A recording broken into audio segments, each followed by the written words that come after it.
எங்கடா போனானுங்க ட்ரிப்புக்கு போய் ஒருத்தருக்கும் டவர். அபி இங்கதான் இருக்கான். அபி வாடா, இவ்வளவு தூரம் வந்திருக்கோம், ட்ரக்கிங்கா போயிட்டா வாடா. ட்ரக்கிங்கா? மச்சான் சும்மா நாளா வரலப்பா. வரலையா?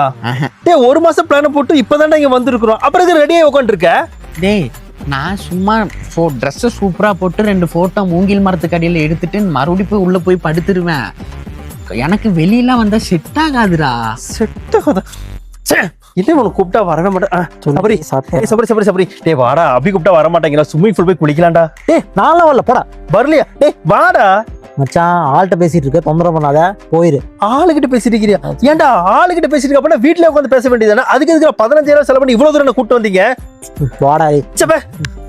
சேர்றானு பாரு. அவனை கூப்பிட்டாலும் வர மாட்டேங்கிறான், இவனை கூப்பிட்டாலும் வர மாட்டேங்கிறான். சபரி அந்த அபியும் கூப்பிட்டாலும் வர மாட்டேங்கிறான், அவனும் கூப்பிட்டாலும் வர மாட்டேங்கிறான். வாடா நம்ம சைட் சீயிங் போயிட்டு வண்டியில கூட அரேஞ்ச் பண்ணிட்டேன் நானு. சைட் சீயிங்கா? டேய் மச்சான், எனக்கே டஸ்ட் அலர்ஜிடா. அதுவும் இல்லாம 8,000 ரூபாய் பிடிச்சி ரூமா பிடிச்சிருக்கோம். நீ போய் வெளியே போய் சுத்த சொல்றியா? நான் ஏசி போட்டு 2 பீரா போடுறேன், நீ போய் பைத்தியக்காரனோட போய் சுத்திட்டு போ. எதுக்குடா ட்ரிப் வந்தீங்க? இதுக்கு பேசாம வீட்டுல இருந்துக்கலாம்.